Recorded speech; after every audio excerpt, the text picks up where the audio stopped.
If I found a magic lamp. If I was walking down the beach one day and I happened to bump my toe on a magic lamp, I would pick it up and rub it.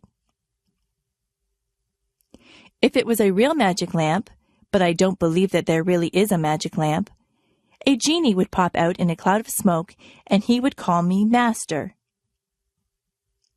He would say that he would grant me 3 wishes. I would have to think very hard about those wishes because I wouldn't want to waste them.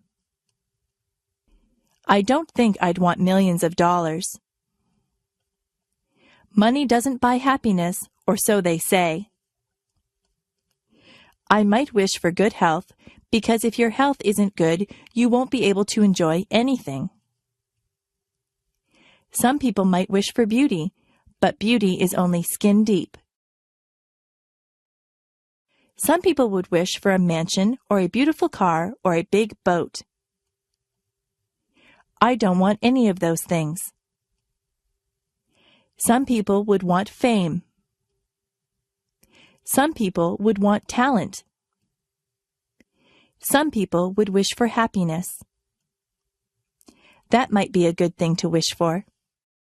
Yes, maybe I'd wish for health and happiness, but what would my 3rd wish be? I could wish for something enormous, something global.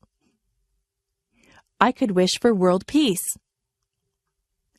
That would be a wonderful thing if somebody could grant me that. Yes, that would probably be my 3rd wish. It's too bad there aren't any genies inside magic lamps. I won't get my 3 wishes. I can still work toward getting my wishes. I can eat well and exercise to stay healthy. I can be involved with a lot of things and be with my friends to stay happy. I can volunteer my time to different organizations to help achieve world peace.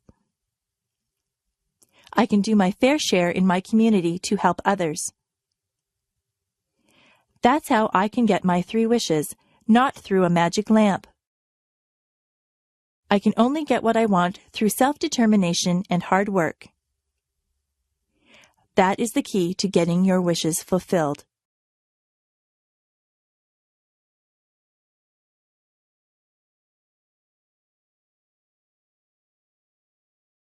Help. Did you ever have to call for help?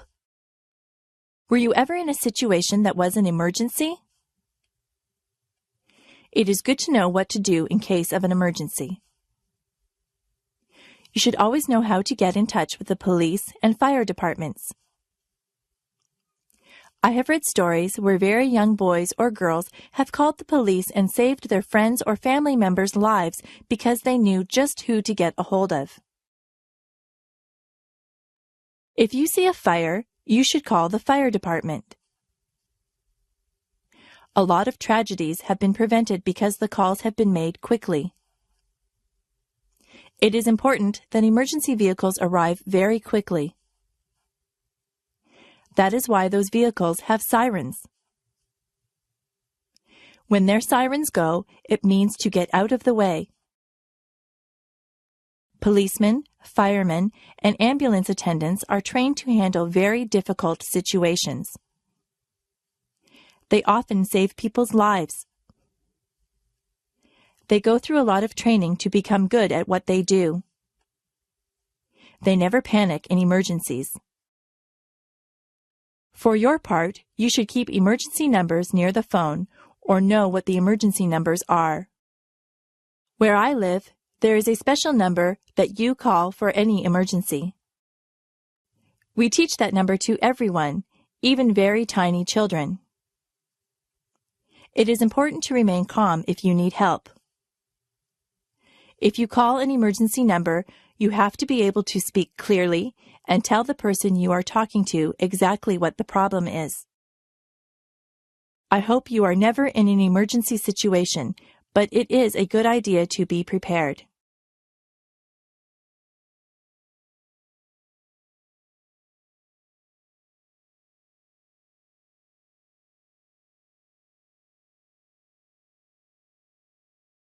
The peach orchard. When I was very young, I lived near a peach orchard. Now there is a park where the orchard used to be. I always remember the peach orchard because my grandmother and I used to go there and pick peaches. The owner of the orchard would let all the neighbors pick peaches. It's not the fact that I used to get many ripe, tasty peaches that I remember. It's the time that I used to spend with my grandmother that I remember. My grandmother was very old, but she was very healthy. She used to walk a lot. I think that is what kept her fit. She had a lot of energy, so she liked to go to a lot of places. She would get a fruit basket, and then she would ask me if I wanted to go to the orchard. I always said yes because I enjoyed walking through the orchard on a sunny day. We never climbed up on a ladder to reach the peaches. We just reached for the low-hanging fruit. My grandmother and I used to talk all the time that we were out there. It was nice to spend time with her. She told me many stories about when she was a young girl. We laughed and got to know each other better.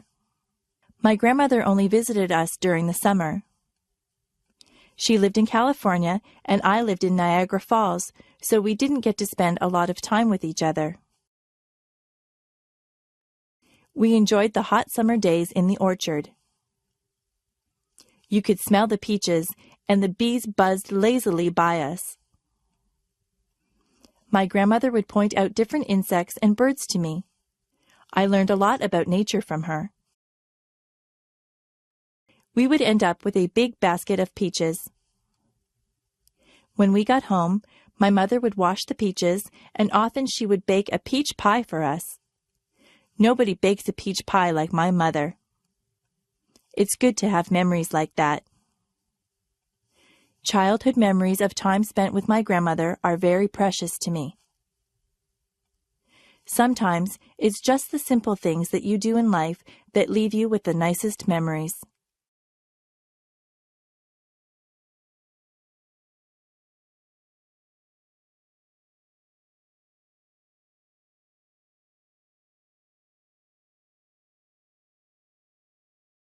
Learning to dance. I went to England with my mother. She used to be a singer in a band. We went to the hotel that she used to sing at. It was a big, fancy hotel. Some of the people that she knew when she sang in the band were still there. They remembered my mother, and they had a good time talking to her and remembering old times. Many people told me that I looked like my mother. In the hotel, they had a fancy hall where they had ballroom dancing. I am not used to that kind of dancing. I always danced to rock music. A man told me that he would teach me how to dance. It looked very easy. I held one of his hands and put my other hand on his shoulder. He told me exactly how to move my feet. I was very clumsy and I stepped on his toes. He was patient with me and he counted 1, 2, 3. I tried to waltz with him. I would start out pretty well, but then I would get mixed up and stand on his toes again. The man laughed about it. I told him that I wasn't a very good dancer, but he said that I was good for a beginner. I think he was just being polite. The man asked my mother to dance. My mother is a very good dancer. I didn't know that about her. She never stepped on the man's toes once. The man thanked us for dancing with him, and I thanked him for giving me dancing lessons. I don't think I'll ever be very good at that type of dancing. Each generation has a specific type of dancing. The way that I dance is different from the way that my mother dances. The way that I dance doesn't involve moving your feet too much. I'm not too good at fancy steps.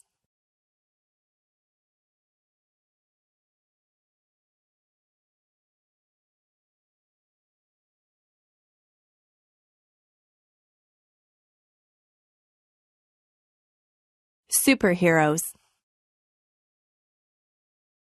When my brother was very young, he loved superheroes. He collected plastic figures of all the superheroes. I think he had every superhero figurine that there was. He used to tie a towel over his shoulders and run through the backyard. He pretended that he was rescuing people. One time he stood on the roof. He really thought that he could fly with his superhero cape on. He would have hurt himself if he had jumped. My dad saw him and told him to get down. My dad explained to my brother that superheroes are not real. Real people cannot fly from rooftops. My brother was disappointed. He thought that the superheroes really existed. My dad explained that most superheroes were created as comic book characters. Somebody used their imagination to make them up, and then an artist drew them. My brother was not impressed. He said that he wanted to meet the superheroes. My father told him that he might meet someone dressed up as a superhero, but it wouldn't really be a superhero in the costume. It is hard to explain to small children that the things that they see in comic books and on television aren't really real. My brother still pretends that he is a superhero. He doesn't jump from rooftops, but he runs around and makes noises like he is flying. I look at him and remember when I used to do things like that. I'm more mature than my brother. I know that superheroes aren't real, but I know that he is having fun and using his imagination.